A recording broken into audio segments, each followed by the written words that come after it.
Ooh, well, I picked a mistake. This movie is called Space Station 76.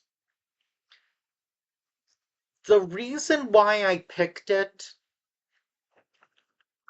was because back in the day, and I did watch Disney Channel probably years after I probably should have, but I don't care. And one of the shows was Liv and Maddie starring Dove Cameron. The mother, Karen Rooney, I noticed when the show briefly played on Netflix or just watching random episodes that it would say written by, what's her name? I want to make sure I get it correct.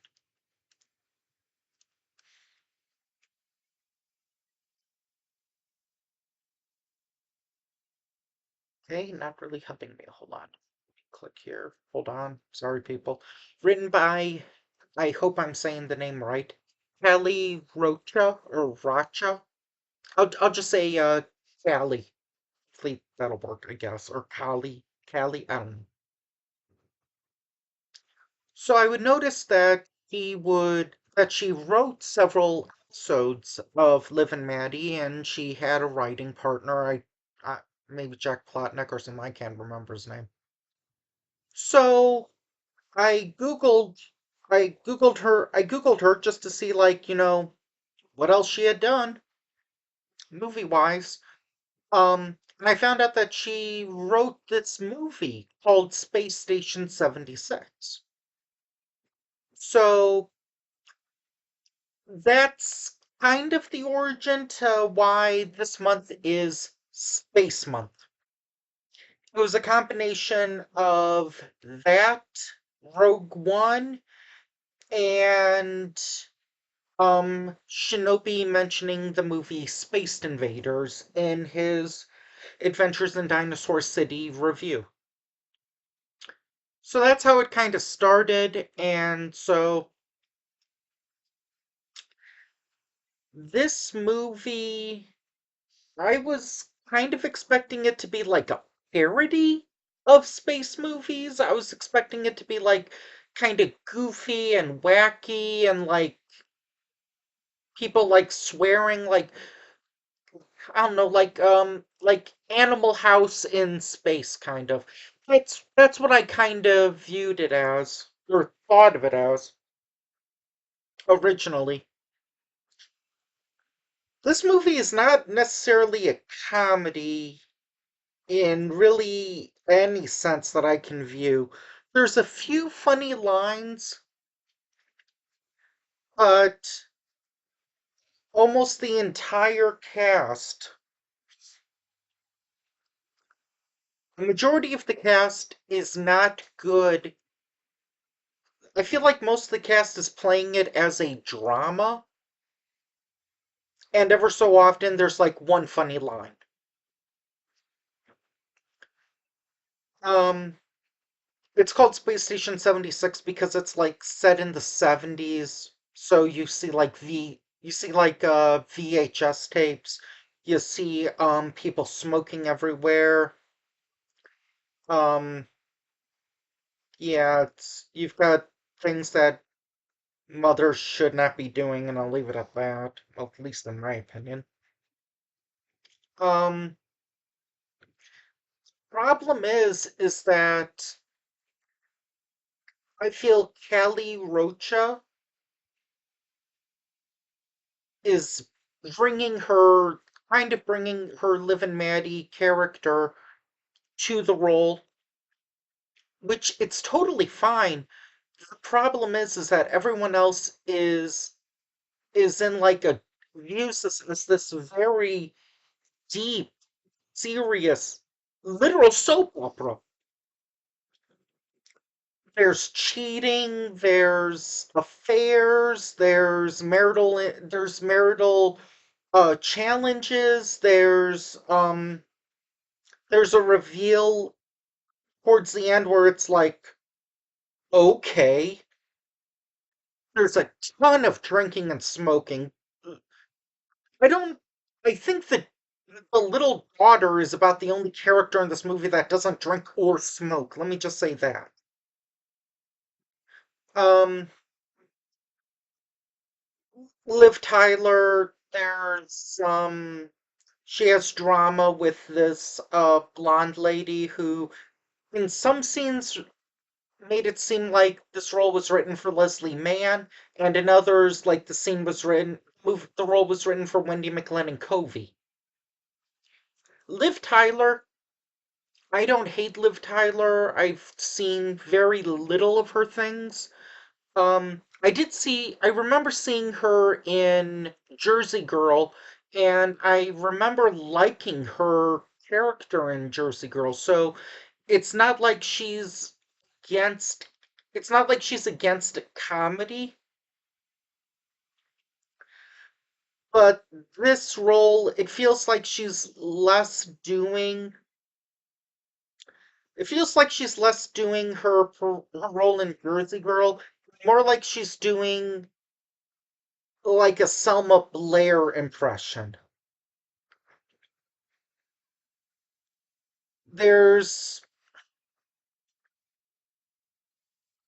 daughter is experiencing death, not by a person necessarily, but like she has gerbils, and I don't know if this is true, but the mother gerbil sometimes eats the kids.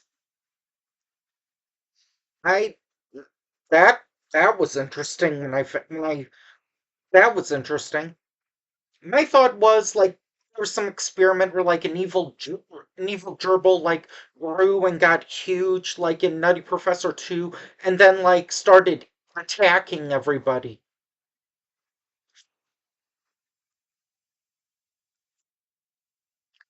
Kelly is the, in my opinion, only real spark of life in this movie. The mother, blonde mother, is on Valium and is just taking a bunch. Everyone else is just like depressed, uh, going through marriage woes, and it's just like, can someone smile in this, please? I've heard that it's supposed to be a comedy, but like I said, there's barely any comedy in this. There's only like a couple of lines that I can barely remember them. Of course, it's 70s, so there's weed jokes. Um, the daughter, I don't even know what to say about that. What to say about a lot of the characters. Um, there's one character who kind of like the who has like a like robot arm sling or something. It's like he's wearing like a glove with a sleeve, but it's metal. So that's kind of odd. They do anti-gravity in a few parts, so that's kind of cool. Um, they celebrate Christmas, so interesting. Uh, by the way, this is not a. They celebrate Christmas, but I don't recommend this as a Christmas movie. Thank God, I'm glad that I didn't know this celebrate Christmas at the end because I would have picked this as a December film and would have been no, this is not a this is not a Christmas film. The ending is very bleak and depressing. The maybe like the first 15 to 20 minutes is okay.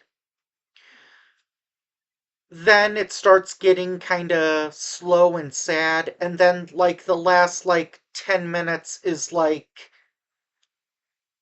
super super slow, super depressing, super uncomfortable, and um there's something that gets no, I won't reveal that. Uh there's a robot named Mr. Robot who, I don't know, that was kind of funny. He's it was literally like an AI joke. It's like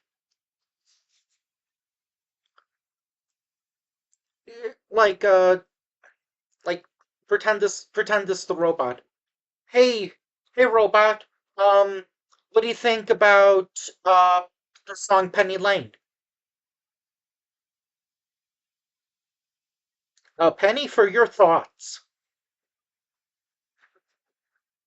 Just like says just like AI predicts speech. The music is good though. Um I don't know a lot of these songs. Spoiler alert, I was not born in the 70s.